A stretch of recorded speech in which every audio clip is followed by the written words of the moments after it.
Chariot, Guinea, Pilsong. I will open each episode like that and close it for you that missed the last session. Today we're learning a move called Chumbi. Chumbi is the ready position. In order to go into Chumbi, first of all you need to learn attention, which you've already learned. Chariot! In the first lesson. From here, when I say Chumbi, my weight, you won't even notice, is going to shift to my left foot, and my right foot is going to slide over, shoulders width. My hands are going to come out straight in front of me. From bent elbows, they're going to lock as they're coming out in front of me. Swing together as two parallel poles with one fist in between my fists. Can you see that? From here, when I draw in, I take in all my air through a deep breath through my nostrils.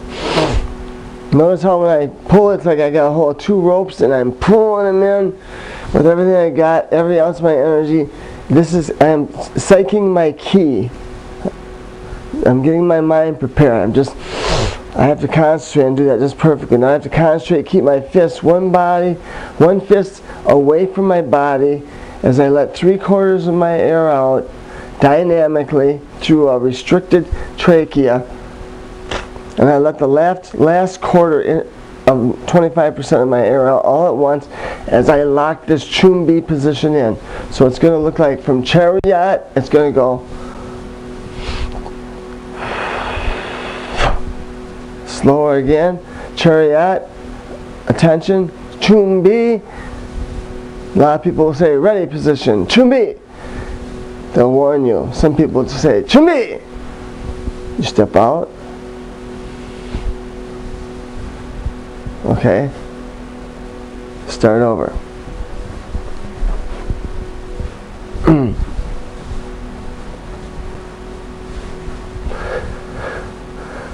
Chariot, Guinea.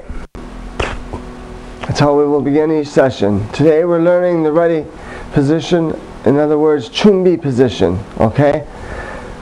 In Chumbi you have to know chariot, which is attention.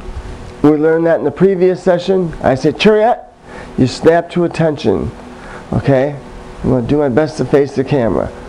Okay, so I'm at chariot. When I say Chumbi, weight shifts over to my left foot, my right leg steps out, feet are parallel perfectly. I don't have one turned in, one turned out, one in front of the other. Toes make a perpendicular straight line from your opponent, whatever you're facing. So toes are in a straight line, equally distanced, straight below your shoulders, it's shoulders width. Your hands come out in front of you as you do the stepping out. Your hands come up in front of you, all one motion. Then all together in a class would be, and we deep breathe in every ounce of oxygen we can take in through our nostrils, as deep a breath as we can take in that short instant of time. As we pull our arms in, as if our arms are so tight in this position, it's like we're holding on to a 50-pound weight and just drug it in. And notice how my forearms turn. I don't pull my arms straight in, my hands turn towards myself. And as my palms do that, my forearms drop in such a way. So now when I'm pushing down, it's like pushing a weight on a pulley. In the last quarter of it, I just jerk it and lock it and hold it into place. In ready position, I should be tight all over. If you were to grab my arms, grab both my arms and try to move them, they should be so tight that you feel as much resistance as I am able to give you. You push on my knees are locked tight. My glutes are flexed, my pelvic bone is pushed forward, my abs are tense, my pecs are tense, my shoulders, arms, everything is tight and ready to go. Right now I am a loaded gun, so to speak. So in the ready position, when you're ready to spar, say what have you, I go to schools and I see this all the time. What is that? What is that? Or some people just step out. What are you ready for? A nap? Come on. It drives me crazy. I'm sorry. I've seen too much of it go on. So it's chariot! I see people at chariot attention. Just sitting there, daydreaming. Not in the good schools. I've seen some good schools where I've been real impressed. So this isn't labeling the majority of you, but it is labeling a very high percentage of you. I'm sorry you didn't have the opportunity to learn under somebody like I had the opportunity to learn onto. I'm not all that tough or nothing. I handle myself pretty well in my life, you know, in the ring.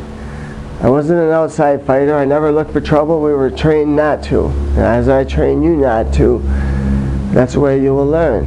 If you're learning this for offensive purposes, to go out and beat up people, then you'll turn it off right now. Don't even waste your time or waste my time.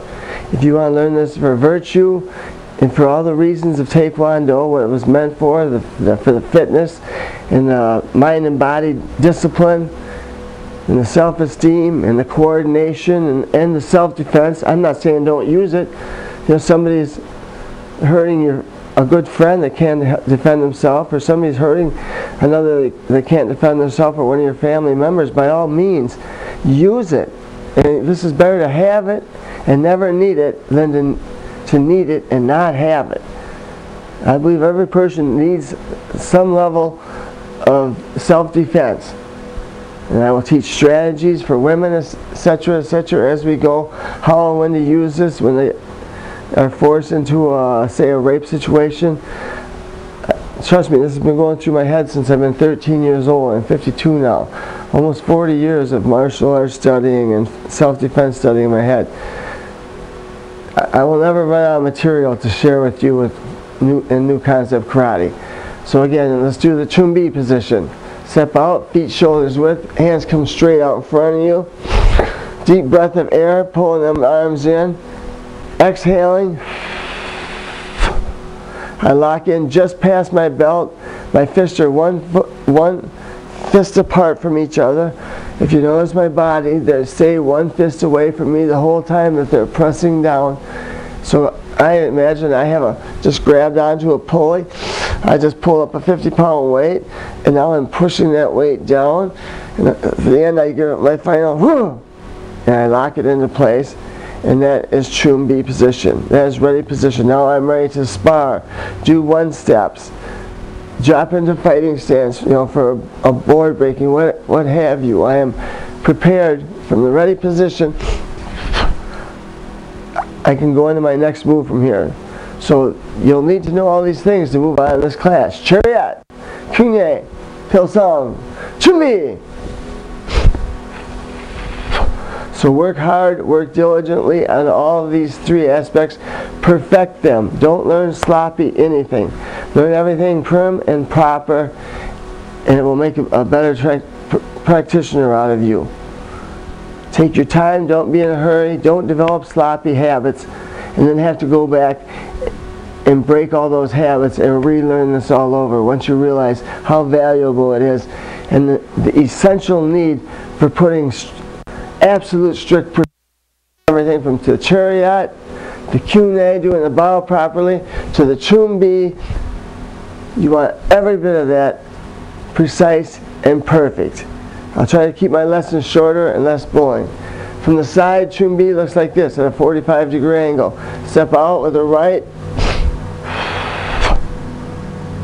Okay, from the front.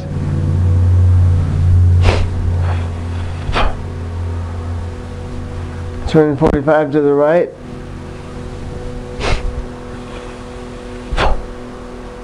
And that is Chumbi. And we'll end with Chariot, Kunye, Pilsong. Practice that, learn it, get it down. It's important.